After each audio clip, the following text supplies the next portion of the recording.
आज हम लोग केमिस्ट्री में सेकेंड लेक्चर शुरू करते हैं, जिसका नाम होगा एकक कोष्ठिका के प्रकार।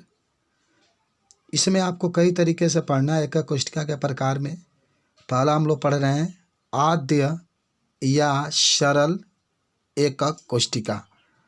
आप इसको कह सकते हैं कि वह एकक कोष्ठिका जिसमें अवयवी कण कोष्ठिका के कोनों पर ही उपस्थित होते हैं, आद्य एकक कोष्ठिका कहलाते हैं। यानी आद्य एकक कोष्ठिका में केवल कणों पर ही उपस्थित रहते हैं और हम इसे SCC भी कहते हैं। और आप आद्य एकक कोष्ठिका में प्रभावी कणों की संख्या Z से डिनोट करते हैं। 8 कण होते हैं, 8 कोने होते हैं, तो 1/8 बराबर 1। तो आप इसमें बता सकते हैं कि आद्य एकक कोष्ठिका में प्रभावी कणों की संख्या 1 होती है। देखिए आद्य एकक कोष्ठिका बना है, 1 2 3 4 5 6 7 8 कोने हैं। 8 कोनों पर ही केवल कण पाए जाते हैं और कहीं कण नहीं पाए जाते हैं। जैसा आपको मैं थोड़ा सा एग्जांपल से बताता हूँ। जैसे मान लीजिए कि आपके पास ये एक कोष्ठक है, एक कोष्ठिका है। आद्य एकक कोष्ठिका के लिए यहाँ पर एक कोना देख रहे हैं, यहाँ पर एक कोना, ये 3 ये 4 कोना देख रहे हैं। इधर आएंगे तो 2 कोना और आपको दिखाई देंगे, 6 कोना, और इधर जब आ जाएंगे तो 2 कोना आपको ये दिखाई देते हैं, 8।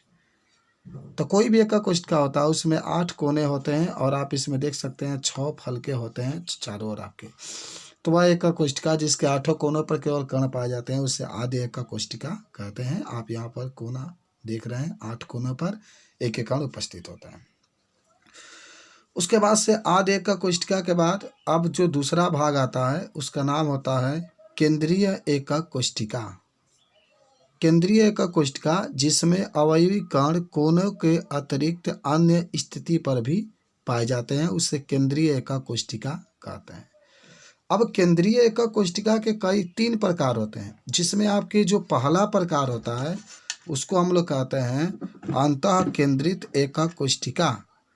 अब इसके बारे में कोई पूछेगा कि अंतः केंद्रित एकक कोष्ठिका किसे कहते हैं, तो बता सकते हैं कि यदि अवयवी कण कोनों के अतिरिक्त एकक कोष्ठिका के केंद्र पर भी पाया जाता है तो उसे अंतः केंद्रित एकक कोष्ठिका कहते हैं। इसे BCC यानी बॉडी क्यूबिक सेल से प्रदर्शित करते हैं।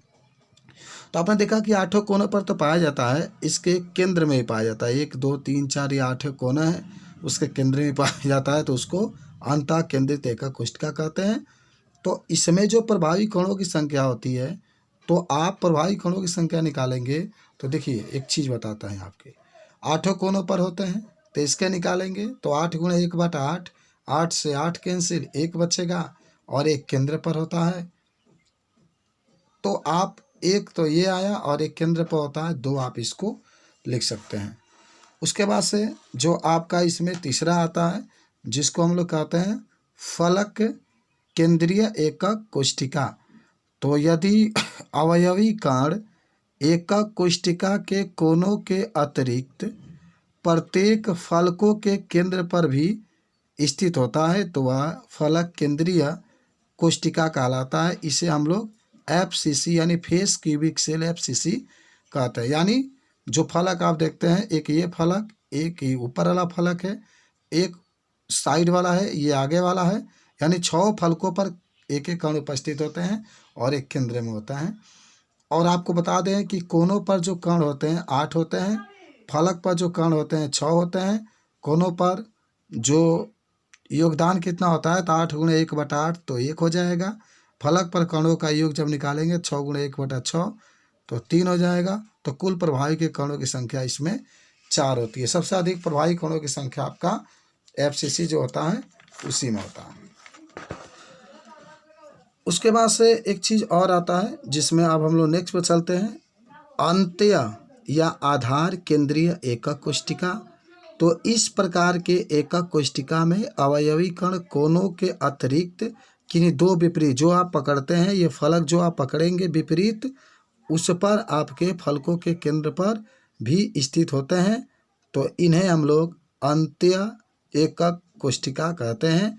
इसे हम लोग ECC से यानी इंड क्यूबिक सेल ECC से प्रदर्शित करते हैं। इसमें अगर कोई पूछता है कुल प्रभावी कोणों की संख्या तो आप इसमें 2 बता सकते हैं। अब एक बात आती है संकुलन क्षमता।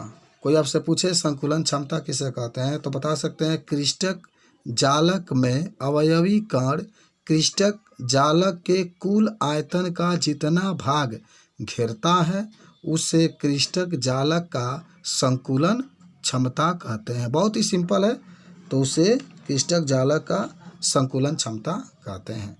यानी कहने का मतलब है कि कोई कण है जितना आयतन को घेरता है उससे हम लोग संकुलन क्षमता कहते हैं। और हम लोग बता सकते हैं कि संकुलन क्षमता बराबर प्रभावी कोणों की संख्या गुणा एक कण का आयतन बटा में क्रिस्टक जालक का कुल आयतन, यही होता है। तो Z गुणे V गुणे 100/1 ही होता है।